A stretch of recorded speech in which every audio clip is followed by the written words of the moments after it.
Hey guys, and welcome back to Adventure Archaeology. If you're new to the channel, my name is Brandon. Today I'm out with Casey and we're at this old house place that you see behind us, and we really don't know how old it is, but judging by the trees, the cedar trees, and he had an old map that you actually looked at that looks like it's going to be around 100 years old. So we're going to break out the Garrett Metal Detectors today, see if we can find some old coins and some relics, and hopefully we'll come up with something pretty cool.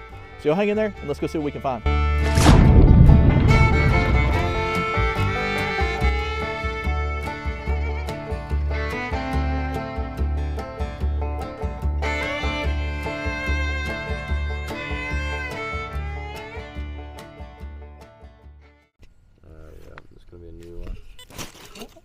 It doesn't look like it's zinking, so I mean, get a date on it. 1984. 1984. It's older than me and you. We're winning, right? We'll keep it. Let's keep going.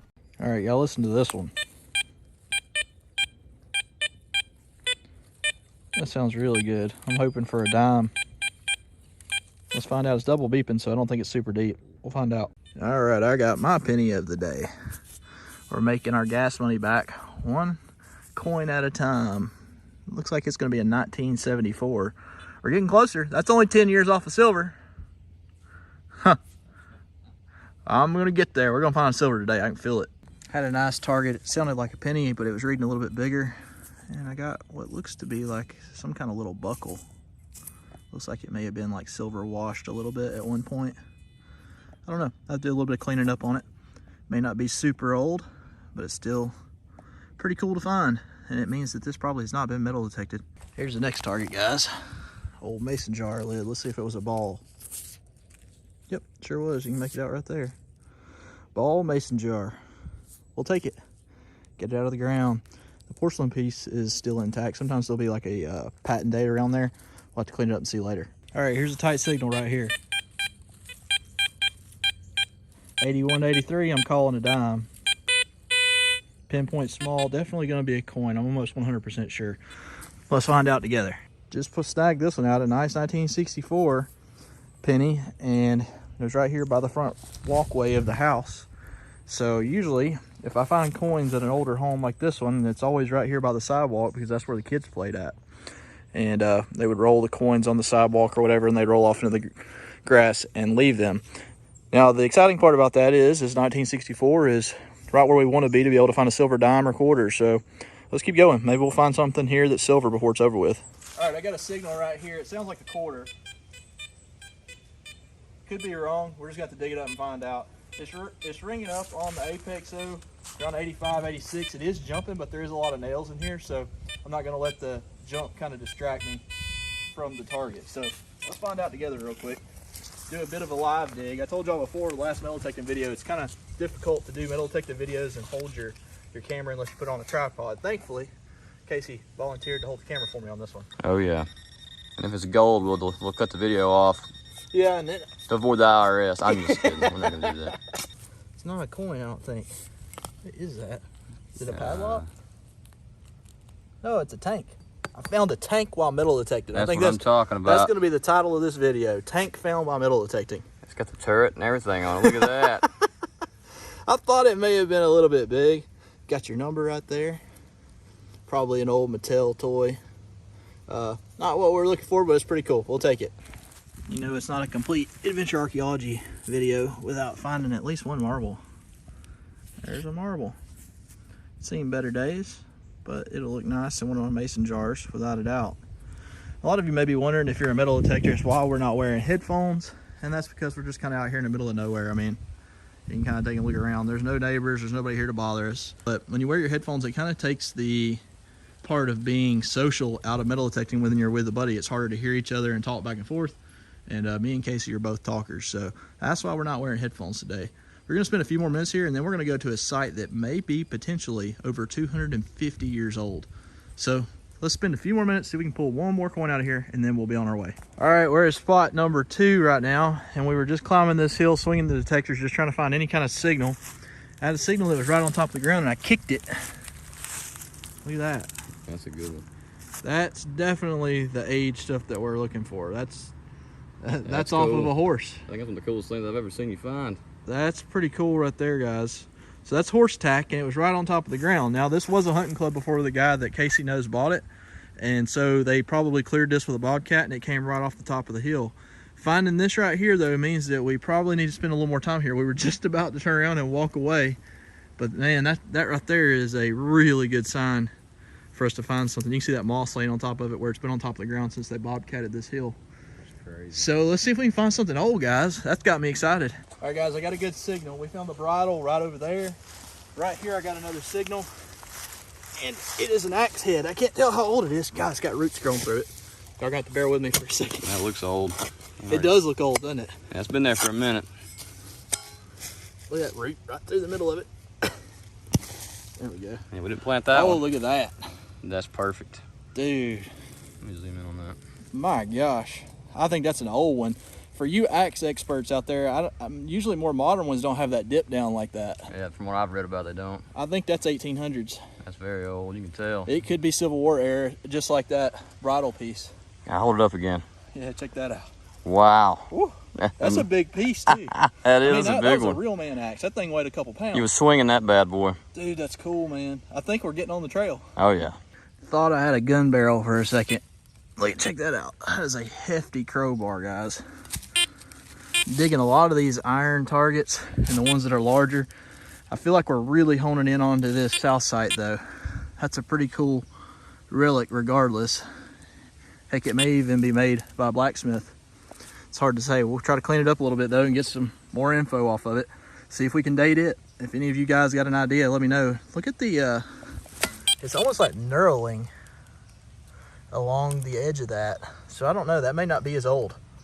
We'll just have to see. All right, so we've got where there was a structure, whether there was either a barn or a house here, we don't know. And we've started hitting signals and old glass and all kinds of stuff right here. We just found a huge square nail, and Casey just found this piece right here. We're not sure what this is. It's got a shape to it. Concave. Maybe a lock. You know, put a lock across. I don't know. I don't know. I mean, those don't match up. It's heavy duty though, isn't it? That's neat, whatever it is. Just picked this up too. This is on top of the ground, so we're finding a lot of iron relics, and we're wondering if this may have actually been a blacksmith shop. So the graveyard is actually on the far side of that field, way over there. We're gonna check that out here in just a minute too. This is gonna be a longer adventure, but we feel like we're getting onto it. I mean, we're getting. Oh, what do you got? Oh man, that was a jug, wasn't it? Oh yeah. Oh, there's the bottom to it right there. Golly. That's Wow. crazy to sit right on the surface like that. Yeah, it looks like they came out here and got the fields ready and did some scraping, and they've uncovered a ton of glass. That's iron right there, piece to a tin. Wow. There's something good here, and that's what I was telling him is we're probably gonna have to really take our time and comb through all of this iron, but there's got to be a couple of really good relics left in this spot.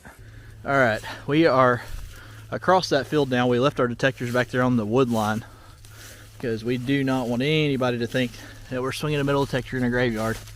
That's the epitome of scum, is doing that. Completely disrespectful. There's the first grave marker. This is the newer one.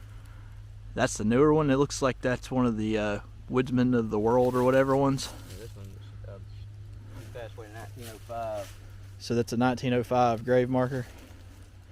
Which way do we go? You've been here before. It goes this way, so I'm thinking, you'll start seeing as big as your head.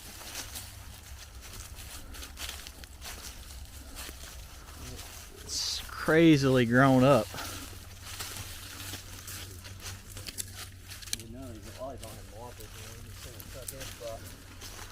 Guys, for certain reasons, we're not going to show the names on the headstones because find a grave is an incredibly useful tool, but it also can be used against you.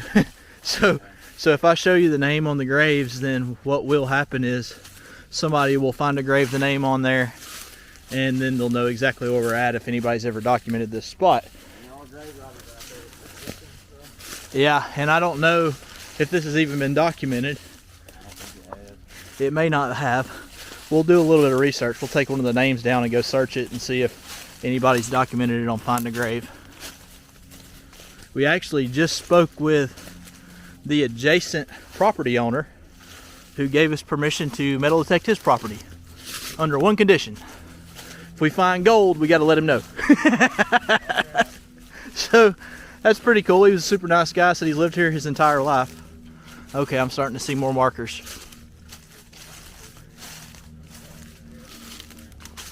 That does look funny, doesn't it? Wonder if a tree did that. There's a headstone right here. Died 1886. Yeah, it looks like the further we go this way, the older they get. Also, they look like they're more decorative. There's just a stone right here. You got a stone markers.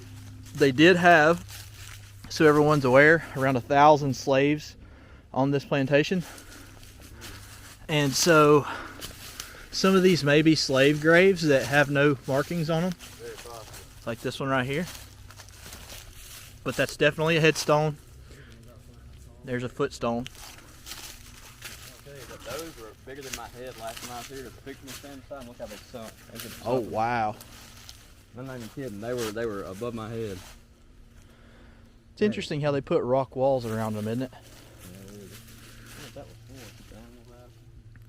I'm just kind of taking my time and looking at these a little bit.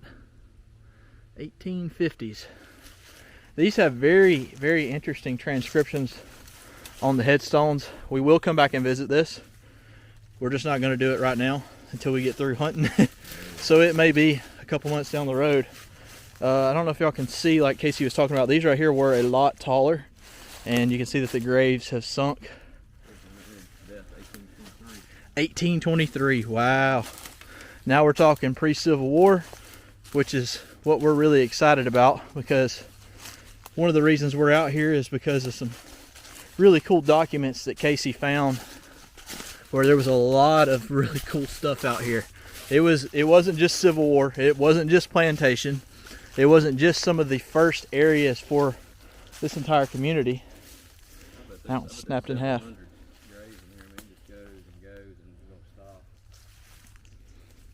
Man, you imagine stumbling across this, walking through here, if you were a coon hunter out at night.